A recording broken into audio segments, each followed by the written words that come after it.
Hi guys, John with you again, and it's time now for another build update. This is build update number 4, and in this build update we're going to get the interior of the main vehicle, not the turret, just the main vehicle itself, the interior of that now painted and detailed.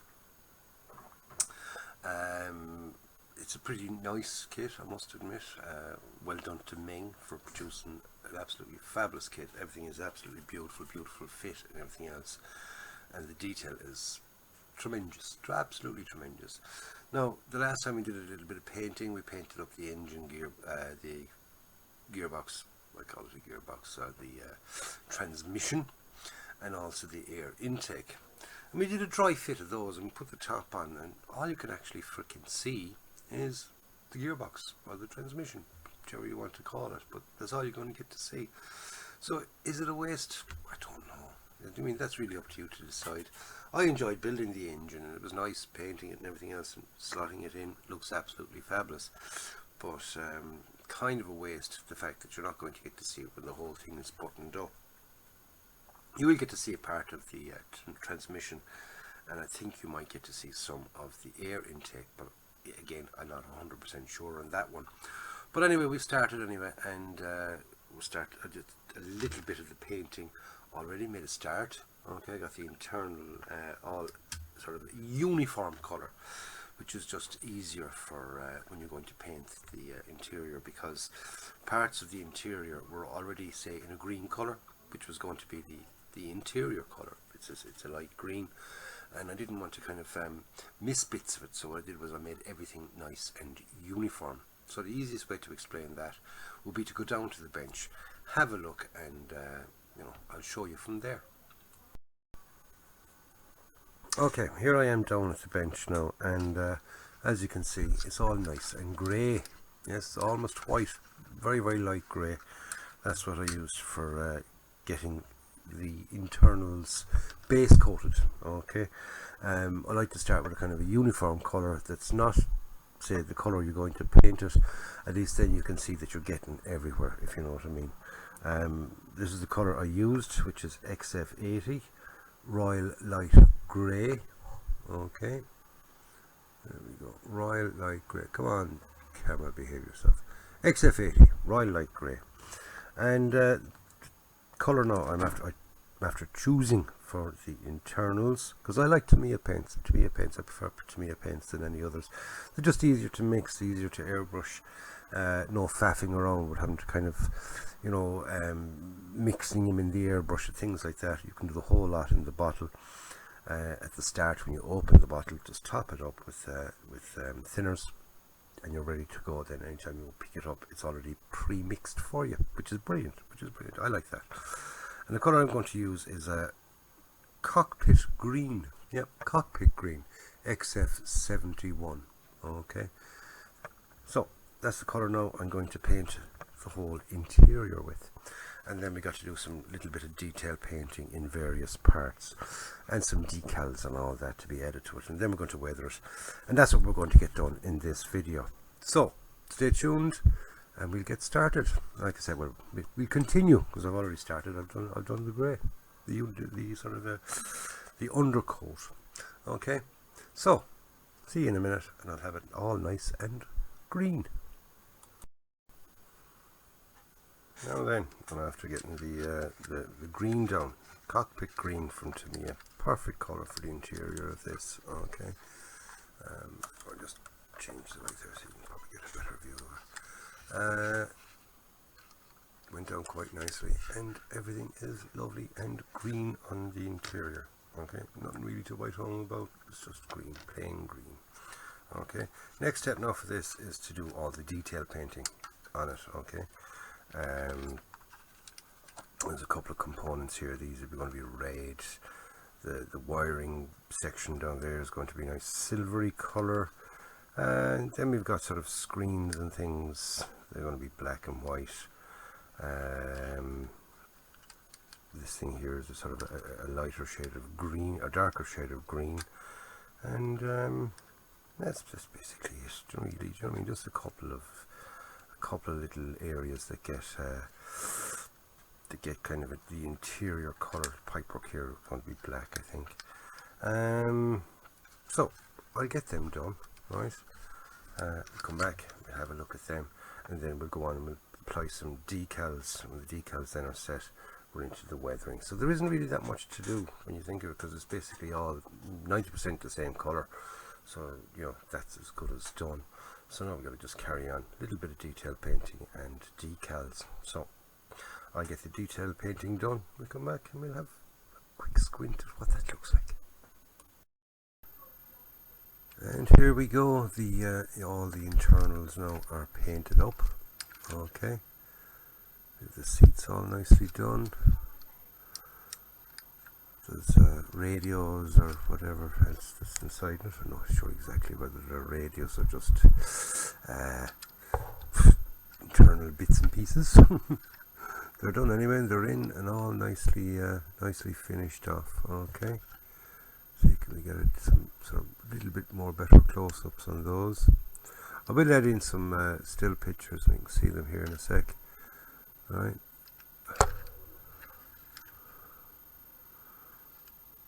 But all the internals now are nicely painted. Okay. Right, that's the inside of that, and then we've got the anything that went onto the roof. Okay. So what's next to go on now are some decals. There's plenty of decals now to go into the inside. Oh, also I'm after getting the these all painted up. They are the seat belts. Okay. 2 sets of them. That's 6 altogether. They're for back here. Okay, they get mounted onto the roof and down. They're kind of made like of the what rubber tracks are made from, whatever that stuff is called. They're rubber. Okay, they're kind of a rubbery, so we'll have to use a bit of super glue for fitting them. I can't see the ordinary tinymoore glue working on those. So like I said, the next step now is to get some decals. Time for a bit of decaling. Okay, so here's a couple of still pictures of this painted up without the decals. Then we'll do the decals, and then we'll discuss what we got to do after that. Now, let me just move me bits and pieces, my decaling bits. Okay, handy things for doing your decals. Okay, this is what I use to set and all that with my decals. It's a decal setting solution from Ultimate Modelling Products. A little bit of advertising there for the lads. Anyway, okay. The decals are on the inside. Okay, I've only inside decals to done, and as you can see from the decal sheet, there's still a lot to do. There's still plenty more decals to be done. Okay, so we look at a quick look at the ones that I have done. Right, there's a couple in there, in by the driver's section. Right, very nice. Okay, back here we've got a couple there in the crew compartment, or the passenger compartment, should I say, beg your pardon, not the crew compartment. Okay, there's a couple in there.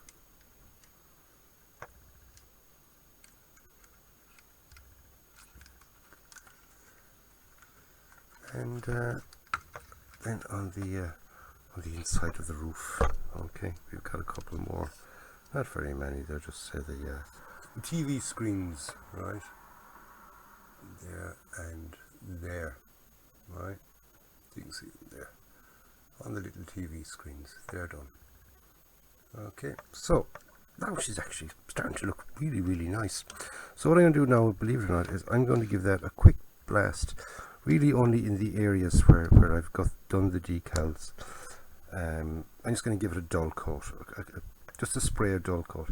That'll seal in those decals, and you know, for the next stage, for the weathering, I'm not going to damage them or sort of lose them. Okay, because sometimes what can happen if you don't seal on the decals behind a coat of clear, they can come loose and they can sort of fall off. and they look so nice in place. They really make it. I'd hate to lose them, I really would.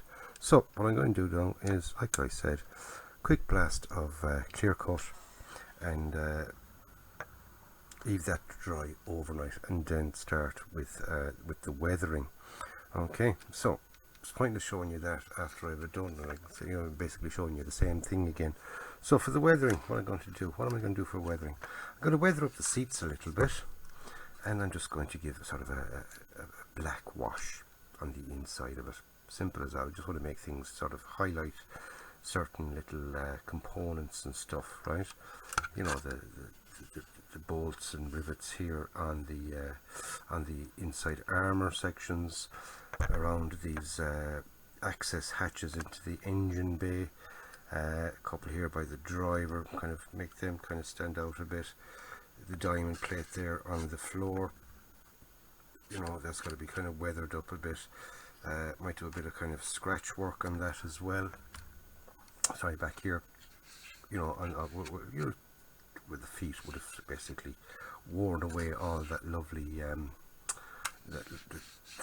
that lovely diamond plate. So this got to be kind of reasonably weathered, a lot more than say the sides and any other sort of section. So you're going to get a kind of bit of heavy weathering there on the floor section, and really that's it. Just to sort of highlight some certain areas, right, and you know, make the floor kind of really kind of scuffed up a bit. Any areas that would be walked over, but it'll just make things pop a bit. But there again, I hate using that term, making things pop. But that was really what I want to do. I want to make it pop. I want to make it kind of stand out. Okay, so I'll get them done, and when it's all weathered, we'll come back and we'll have a look at it. Okay, and I'll kind of talk about what I've done and various bits and pieces.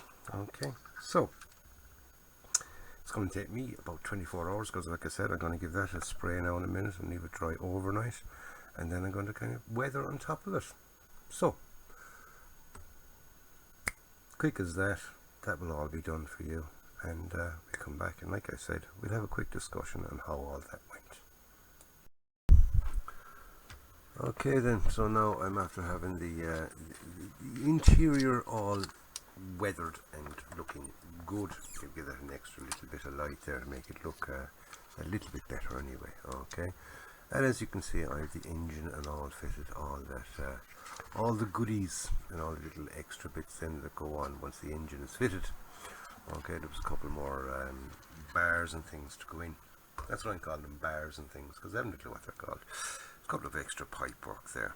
They all had to be fitted after the whole lot was set in place. But the main part of that anyway was the weathering. Okay, now I gave it a real sort of a mild weathering, really, more than anything else. I didn't want to. I just wanted to make things kind of stick out a bit. Okay, so I gave it a sort of dry brushing, especially along the seats there, just to make them look a bit more interesting. Okay. And I give everything then a black wash, right? And at the back here, then I just added a couple of extra little colours then into the wash, made it sort of a bit of a brown and a bit of a light tan kind of colour, just to, you know, scuffing marks and stuff like that. So nothing really major in that, okay?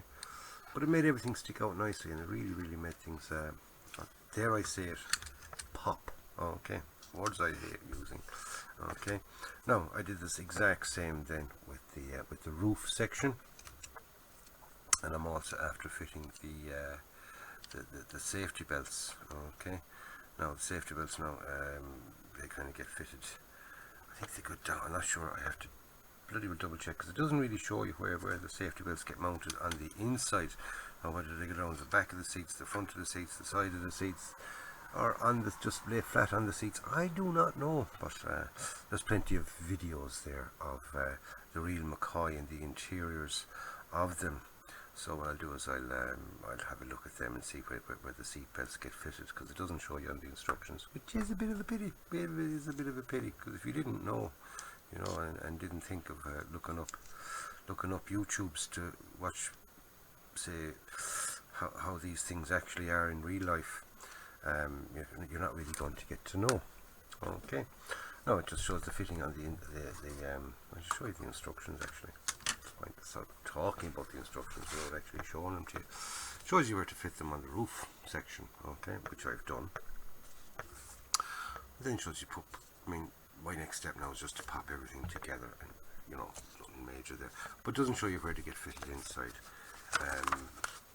Even sort of if you go down along it and down through the instructions, there's no further details concerning the seat belts on that. So I'm just going to pop the two of them together, and that then is the interior all nicely finished. So that's it for the end of this video, lads. Stay tuned again, like I say, for the next upload, and the next upload then we'll start work again then on the exterior of the main hull. Okay, we'll try and get as much of that done as we can, and hopefully then we'll trot away and we'll eventually get it all nicely finished. We've got plenty to do. There's loads of work there, the turret and all that kind of stuff. So it's going to be a long build. It's nothing short, nothing sort of quick about this at all. Take your time if you're building it yourself. Make sure you get everything done nice and neatly and correctly, because there's nothing worse than ruining a kit and coming back afterwards and saying, oh damn it, I should have done a better job on that. Like this thing here now is after popping clean out. So what I bet that is? I bet that is totally down to someone fiddling up here when they shouldn't have been. Yes, because that's just after popping out there. Anyway, lads, I will catch you on the next one. Stay safe, enjoy your modelling, be nice to one another, and don't forget, like I always say, go out and buy yourself a kit, build it and enjoy it. This is John signing off. See you soon, lads. Take care.